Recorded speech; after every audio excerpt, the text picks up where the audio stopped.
किताबले ज्ञान दिन्छ, बुद्धि विवेक दिन्छ, सबैलाई असल देख्ने आँखा खोलिदिन्छ।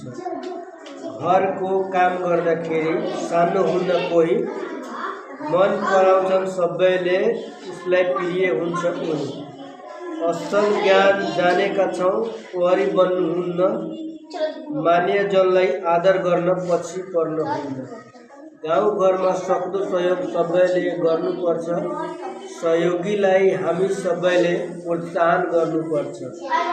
अतिथि र पाहुनाको स्वागत सत्कार गर्दै पछ्याउनु छ हामी सबैले पुर्खाहरूलाई सधैँ। असल भई अघि बढौँ, संसारलाई जितौँ, दिन दुखी असहायलाई सहयोग गर्न सिकौँ। सहयोग गर्ने बानी राखी दुख सुख साटौँ, दुख सुख साट्दै सबैका माया बाँडौँ।